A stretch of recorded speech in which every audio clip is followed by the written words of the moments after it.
Então, nós vamos agora começar a sessão da discussão.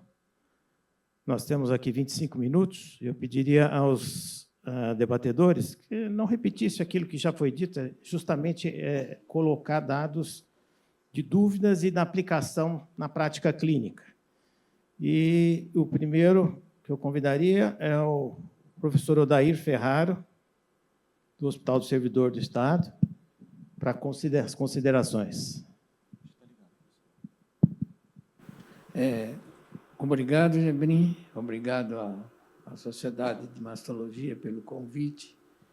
E eu gostaria de fazer uma pergunta para a professora Filomena. Em relação a esse simpósio de Sangallen, de San Antônio, de dezembro, teve um estudo que avaliou 9 estudos a respeito de prognóstico pós-quimioterapia neoadjuvante em pacientes no estádio 2, estádio 3, estádio 2, principalmente uns 30% com axila positiva. E ele fez uma correlação de TIOs dos TIOs com o Ki-67. Eu gostaria de saber da Filomena a respeito da confiabilidade do Ki-67, porque a gente discute muito, que os americanos não gostam muito do Ki-67. Eu vi uma aula uma vez do professor Viale falando que se você vê o Ki-67 na periferia é uma coisa, no centro é outra coisa. Enfim, esse estudo foi interessante em relação a você dar um prognóstico da paciente. E essa correlação do KI, vamos pegar o caso de melhor prognóstico, seria o Ki-67 de 15, abaixo de 15%, 15% ou menos, e o TIOS acima de 50%.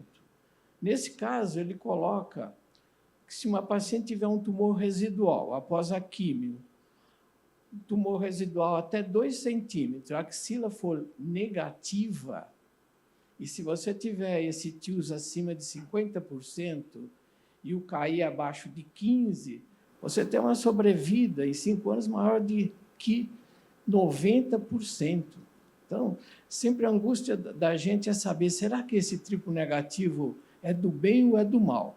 Será que é confiável a gente fazer essa avaliação, Filomena, em relação ao Ki-67? Bom, obrigada pela pergunta. Eu sou daquelas que gosta do Ki-67. Ele é um dado prognóstico importante, potente. Ele te diz quanto tem de proliferação. Eu não conheço esse trabalho, eu não vi, aliás, nem fui para Sangallen também. Sangallen não, San Antônio. Mas é uma situação que eu diria impossível. Você não tem TIOs mais que 50% com Ki-67 abaixo de 15%. Eu não sei que caso seria. 6%. É uma situação que eu te digo, é complicada. Então, mas vamos por partes. TIOs, sim, eles são importantes fator prognóstico. Está muito bem documentado em inúmeros estudos. Então, assim, é evidente, ele reflete a resposta imune do indivíduo, né? Então, tem ativação imune, é o caso bom. Vamos para o Ki-67. Ki-67 abaixo de 15% pode ser importante para receptor hormonal positivo. Se você começa a subir muito esse Ki-67, quase nunca, aí dificilmente você vai ter um que seja receptor hormonal positivo. E o fato de aumentar o Ki-67 já mostra um tumor que vai ser mais propenso a ter ativação imune. Então, quer dizer, você vai esperar TIOS alto com o Ki-67 mais alto. Veja bem, pega o medular da mama, um tumor de bom prognóstico. Medular não é mais um tipo histológico, mas o padrão medular na mama. São tumores que são ricos em TIOS, têm mais de 50% de TIOS e tem Ki-67 de 90%. E ele é bom. Então, essa situação, sim.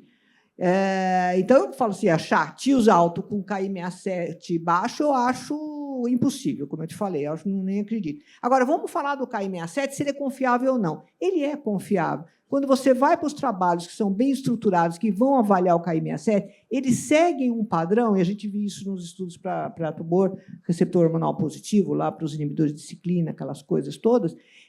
Existe uma padronização. Sim, o Viale tem razão. Ele é heterogêneo, ele tem mais na periferia do que no meio, depende de onde você avalia. Mas existe um padrão que está reportado, está normatizado, de quantas células você tem que achar e quais os campos que você vai ver. Se é homogêneo, você faz 3 campos e conta, e tudo bem. Se for heterogêneo, e é mais na periferia, você vai incluir periferia, vai incluir uma área que seja de maior densidade fora da periferia, e assim por diante. Quanto mais heterogêneo for, maior o número de campos que você deve avaliar. Então, existe essa padronização. Se você segue essa padronização, sim, você tem uma informação importante do KI67. Agora, se você pega o laudo anatopatológico, vai lá saber como é que o teu patologista avaliou aquele cara. Cada um tem o seu padrão de avaliar, né? Então, assim, não jogue fora o KI67, porque não vale. Agora, o que a gente vê é que ele, em termos de prognóstico, sim, é verdade. Quanto mais baixo o KI67, menos proliferativo o tumor melhor o prognóstico, né? Agora, para triplo negativo, achar menos de 15%, só se for histologia especial, adenoide cístico, um tumor desse padrão favorável. Então, assim, essas duas coisas que eu queria comentar, e eu não sei juntar, porque eu nunca vi, eu acho, na minha vida, um TIOS alto com KI67 abaixo de 15%. Muito obrigado. Dando sequência, a gente está com o tempo aqui, para que todo mundo tenha a opção de tirar a dúvida. Eu pediria agora para o Rafael fazer uma pergunta para alguém dos palestrantes, para que possamos aclarar alguma dúvida que possa ter ficado. Rafael. Obrigado, professor. Obrigado pelo convite da comissão organizadora, Dr. Fábio, em nome do Dr. Fábio, toda a diretoria da SBM Regional São Paulo. Eu queria perguntar para o Dr. Silvio uma pergunta que foi feita em St. Gallen no ano passado, e para saber a opinião dele em relação ao triplo negativo. Foi perguntado em St. Gallen para os painelistas o seguinte: paciente com doença triplo negativa, com quimioterapia neoadjuvante e resposta clínica radiológica completa, na cirurgia foram retirados 4 linfonodos, sendo que um deles tinha ainda 3 milímetros de doença residual. E aí foi perguntado aos painelistas qual seria o tratamento axilar realizado. 58% dos painelistas disseram radioterapia, e 18% de secção axilar e 14% não fariam nenhum tratamento adicional na axila. Eu queria perguntar para o Dr. Silvio a opinião dele, se concorda com a maioria dos painelistas lá de St. Gallen ou não. Não concordo. A verdade é assim, se você for seguir a regra do jogo precisamente, a gente não tem o resultado do Taxis nem do Alliance. Então, teoricamente, é uma zona nebulosa. Então, o default, todo mundo vai falar, e o Joaquim gosta disso, quer dizer, ele não está aqui, é fazer o esvaziamento axilar. Só que o que acontece, todo mundo sabe muito bem, que esses pacientes vão ganhar radioterapia anyway. Então, quando ela ganhar radioterapia, você fez esvaziamento, você vai fazer um pulo de linfedema, um pulo de complicação para ela, para 50%, 70%. Então, você vai comprometer a vida dessa paciente de alguma maneira. Então, eu, particularmente, nesse caso, eu não faria nada, eu só faria radioterapia. Até porque, se você for analisar, eu falei na aula que eu faço o modelo Taxis, ou seja, todas as marcações e tiro em média. É um mini sample, vai sair 4, 5 linfonodos, que eu acho que está bom. Se você for correr lá atrás e pegar o B32, cara, você vai ver que 5 linfonodos, falso negativo é 1%. Então, é uma amostragem significativa, na minha opinião. Segundo, para o oncologista, se eu tirar 6, ele está mais mega satisfeito, apesar que não vai mudar nada, porque ela já tem um linfonodo.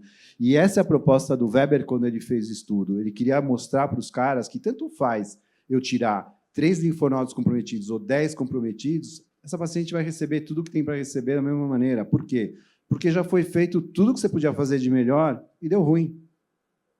Então, eu acho que assim, você realmente pisar fundo na axila, você está prejudicando essa paciente de uma outra maneira. Não oncológica, claro, mas para a vida dela. Concordo plenamente com o Silvio, quer dizer, eu não sei por que está se dramatizando tanto o linfedema quando você tira 4, 5 linfonodos. A gente não vê isso na prática clínica. Então, o pior é reabordagem cirúrgica. Isso conta ponto, mesmo nos Estados Unidos. Na semana passada eu estava lá e essa questão de reabordagem cirúrgica para as seguradoras lá está pegando muito, porque o score do médico cai. Mas a culpa não foi minha, foi do patologista, mas não interessa. O médico que reaborda, ele tem uma curva, viu, Filomena? Mas é que é o exemplo, né? E aqui a mesma situação, do linfedema, tirou um só e agora fez a rada, aí o linfedema. Quer dizer, mas não foi pela cirurgia. Então, acho que meio termo é o ideal, né? E principalmente aqui, que a gente tem uma fila enorme para radioterapia no sistema público, né? Não dá nem para discutir. Muito bom. A questão a ser discutida é a seguinte, vamos ver a pergunta da Lúcia Maria Martins. E qual a questão que você poderia levantar, Lúcia, por favor? Boa tarde, obrigada. Gostaria de agradecer a oportunidade. Eu tenho uma pergunta para a doutora Filomena e uma para o doutor Franklin. Eu recebi no consultório uma paciente, 60 anos, tumor de 3 centímetros, axila negativa.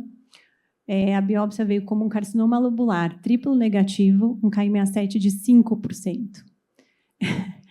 Pedi uma revisão. O colega que fez a revisão acabou dosando os receptores de androgênio e a icaderina. Veio como um ductal, ele me deu com os receptores de androgênio positivos uma diferenciação apócrina. Eu queria saber, doutora Filomena, quando a gente dosa esses receptores de androgênio? E para o doutor Franklin, eu queria perguntar o que você faria de tratamento para essa paciente? Ótima pergunta, né, Luz? Se a doutora Filomena pudesse dar o laudo antes, aí depois eu passo para a conduta, por favor. Não, faz sentido, Franklin. Então, uma situação meio complicada. Primeira coisa, se você deu lobular e aparece a ecaderina, ele continua sendo lobular. Tá? A ecaderina, na imunistoquímica, não define que é ductal. Então, essa é a primeira coisa, está até escrito nas recomendações para nós. A menos que seja aquele duvidoso, que você não sabe se ele é tipo não especial ou se é lobular, aí sim você faz a ecaderina para dizer. Então, isso aí não faz, para mim, muito sentido também ter mudado.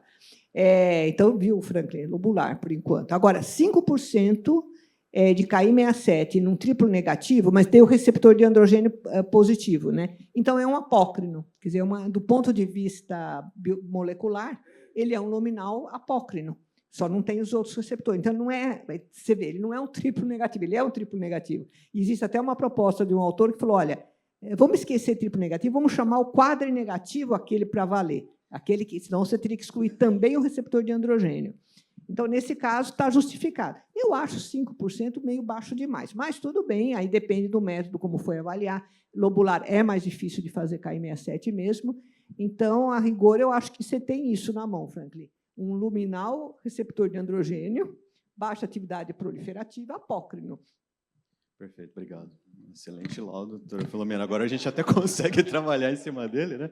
Fica muito mais fácil assim. Obrigado. Ótima pergunta. E até a gente vai estender um pouquinho do KI67, porque 5% é um ponto muito interessante para a gente. Doutora Odair, aquela questão do KI67 não ser muito interessante, tem muita gente que não gosta dele, eu prefiro seguir sempre um trabalho muito interessante feito pelo KI67 International Working Group.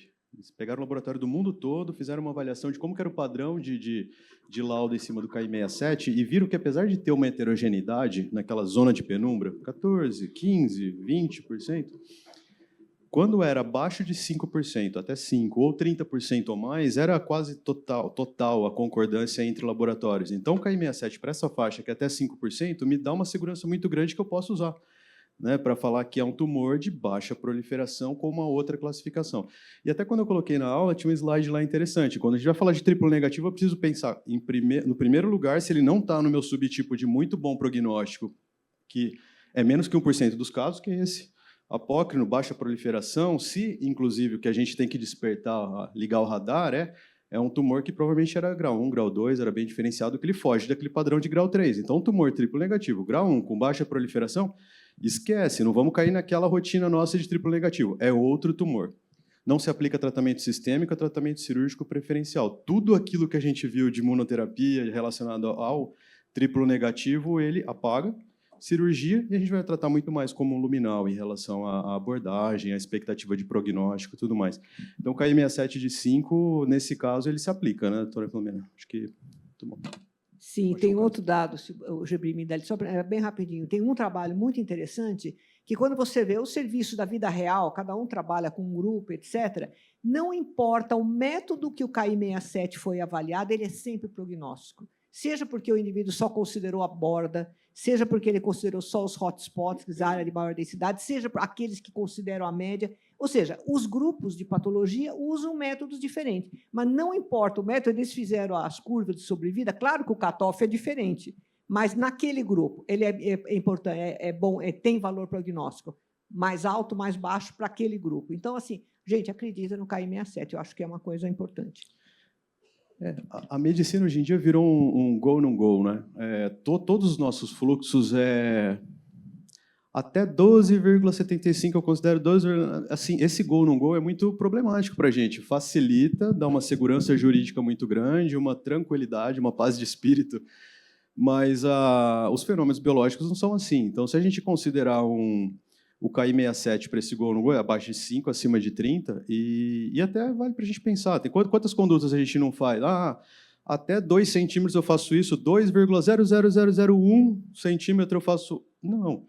É muito mais provável que, às vezes, grande parte das situações, um 2,1 centímetro ele tem um comportamento muito mais parecido com um 2 do que se a gente tentar extrapolar para um estudo com carga tumoral muito grande, que a axila muito extensamente comprometida, e mudar a conduta. Então, o KI67 talvez fique nessa zona mesmo. Joaquim, você quer? Falta o Bruno falar, hein?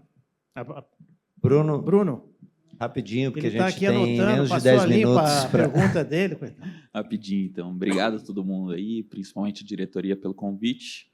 Brilhantes aulas para a gente que é jovem mastologista. É um prazer estar aqui no palco. E eu tenho uma dúvida, perguntar para o Dr. Franklin, principalmente vindo naquela ideia do descalonamento, igual do Trial Planet. Por que a gente tem uma resposta em vivo de uma paciente que começou quimioterapia NEL com pembro, ela tendo resposta completa, ainda a gente tem dificuldade para descalonar esse pembro após a cirurgia? Não, ótima pergunta, Bruno. Ótima pergunta. Tem estudos já que estão sendo direcionados para isso, porque se a doença sumiu na mama e na axila, por que a gente não poderia parar pembro? A questão é que o estudo ele fez com uma continuidade e a gente só tem o resultado final de todas as pacientes que usaram até o fim. Então, a gente não tem como saber isso. E um ponto interessante é a necessidade de começar na neoadjuvância, né? Por que, eventualmente, a gente não vai, opera e passa um pembrolizumab na adjuvância? A gente não sabe o comportamento disso. Como a gente vai ativar o sistema imune? Uma paciente que a gente está numa situação com tumor ativo e o sistema imune tem condições de entrar em contato com esse tumor para entender, se ativar e atacar o tumor, é isso que a gente encontrou. E faz essa situação que o estudo mostrou e continuou. Pode ser que uma paciente, eventualmente, sem tumor nenhum, a gente passa adjuvante, a gente não sabe como é que seria. Então, assim, o estudo estão sendo feitos para a gente ver se consegue tirar e seria o melhor dos cenários, né? Se a doença respondeu totalmente, talvez dentro de alguns anos a gente consiga saber. Muito obrigado. pessoal, Bruno, vamos dar uma extensão. Você tem pergunta pelo chat aí do pessoal online? Bastante agradecimentos, mas eu tenho uma outra pergunta. Então vai ficar para depois, Bruno. A gente já está com tempo. A gente vai ter que começar as votações. Okay. Bom, a primeira abordagem foi a aplicação prática dos subtipos moleculares, né? Existem vários sites para consulta. O que o paciente normalmente pesquisa é o chat GPT, que é o mais... Muitas vezes ela questiona o médico. Então, ele diz, nesse primeiro questionamento, que realmente existem tipos distintos, são os 4 tipos, mas que não há ainda uma aplicação prática em implicação de tratamento, em saber. Isso está no plano de pesquisa. Acho que está ok, né, Filomena? E o Franklin também. Quer dizer, né? É evidente que num caso recidiva, alguma coisa, aí pode ser que, né? Não é uma situação ainda... Não, é personalizar, usar o Exato. dado da informação e outros, né? A classificação, não. Com relação aos tumores, pode ir também? Pode Pode, continuar? pode, próximo aí, Ale. Cirurgia pronto, não. Ok. De fato, o CTN1, mas quando você coloca o A e B, ele comenta que nessas condições não haveria uma vantagem, e o que a gente coloca, e que vai para, inclusive, na discussão da outra, assim, se você tiver 15 dias para operar ou 2 meses para iniciar a quimioterapia, aí eu perguntei para ele, o que você acha? Ele falou, olha, aí o ideal seria não esperar esse tempo todo para começar a quimioterapia. Então, como quem diz, ele não afirmou que é a cirurgia, mas ele disse que não deve esperar 2 meses. Então, você vai fazer o quê? Então, se você está numa população ou num local que não tem essa agilidade, né, nós vamos incorrer na outra questão, também um tumor avançado, que você está prestes a ter um quadro de inoperabilidade. Então, você tem que lançar a mão daquilo que está mais efetivo, iniciar o tratamento. Ele diz isso. O importante é começar o tratamento. É isso que eu ia falar. No triplo negativo, acho que o mais rápido é o mais importante, né? Ou seja, se a cirurgia for o mais rápido em relação ao tratamento sistêmico, a cirurgia... Né? Acho que eu ouvi uma frase até de um oncologista clínico, ou seja, o cirurgião consegue resposta patológica completa em 40 minutos com bisturi.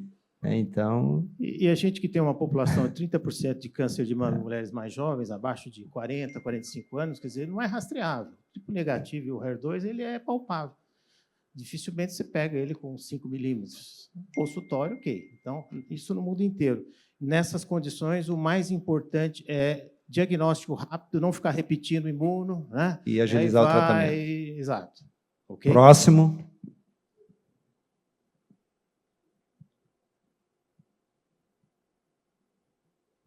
Esquema de neoadjuvância.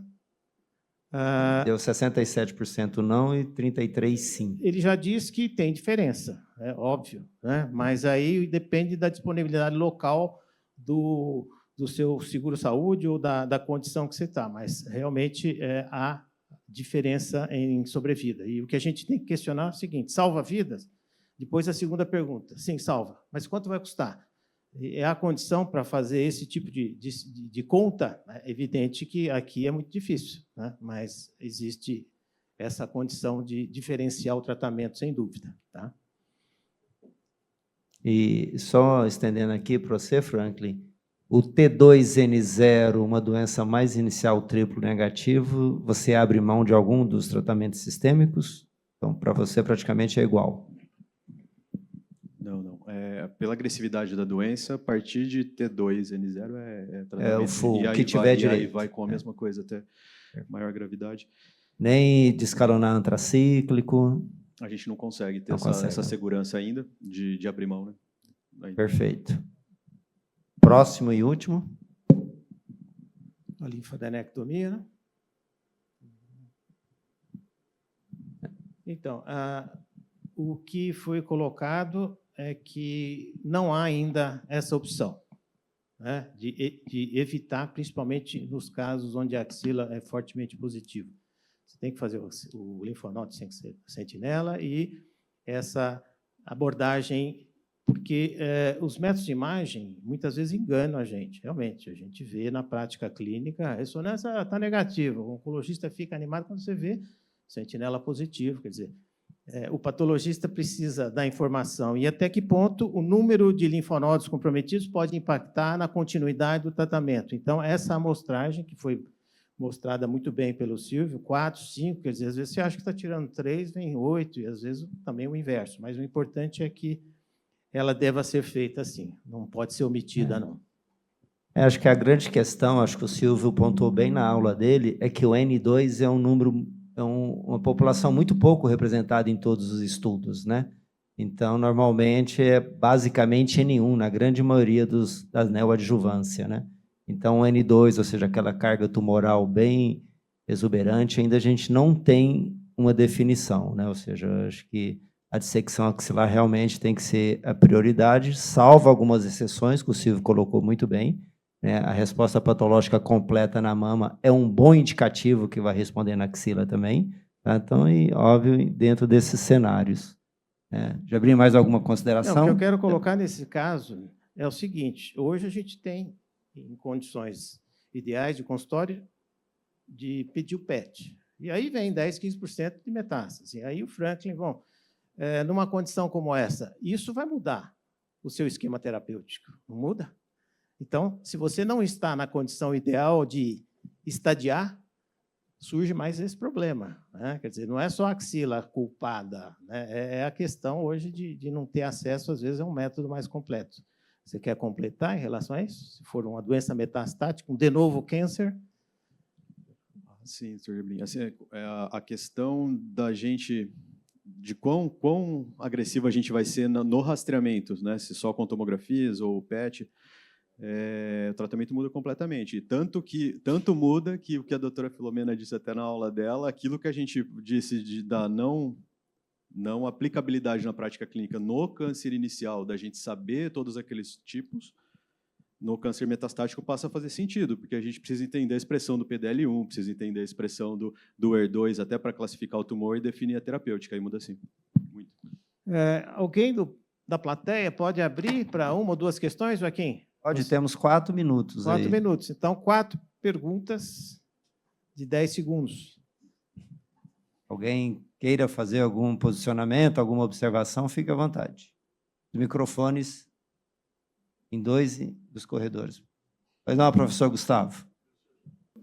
Nível 2, nível 3. E bom era quem tirava 20. O Brony tirava muito mais que isso. O Brony sempre tirou muito mais que isso. Porque eu retiro a mama, a axila, mando para o patologista, e o patologista vai dissecar. E o Brony disseca sozinho, ele tira 40, me deixava envergonhado. Ele tirava 40. Mas era o patologista o problema, não era você. De qualquer forma, passamos para o outro lado, né? Passamos para o linfonodo sentinela. O linfonodo sentinela, NSBBB32, você tira um linfonodo sentinela, você erra em 17%. Isto é, deu negativo, você errou em 17%. 17 ponto alguma coisa. Não lembro se é 3 ou 4, mas, de qualquer forma, a gente vai ficando velho, vai esquecendo. 17%, e nós fazíamos axila. Então, eu tenho a impressão que nós estamos numa fase em que nós temos que nos conscientizar o seguinte: a abordagem linfonodal ela é prognóstica, preditiva de terapias e terapêutica. Terapêutica, quando a gente tem um comprometimento grande. Porque eu perguntei aqui, quantos recidivos em axilas eu vi na minha vida? Poucos. Algum de vocês viu recidivo em axila na mamária interna? Não. Eu vi 2. Há mais de 50 anos de trabalho, quase 50, quase 60. Então, eu acho que o linfonodo tem como terapia de esvaziamento axilar, num grande comprometimento, principalmente depois que você fez a quimioterapia neoadjuvante, você reduz a recidiva local. Mas eu acho que a gente tem que começar a pensar muito bem em questão do linfonodo sentinela. Ele, com certeza, é prognóstico, ele, com certeza, é preditivo de terapias, talvez o mais importante fator prognóstico.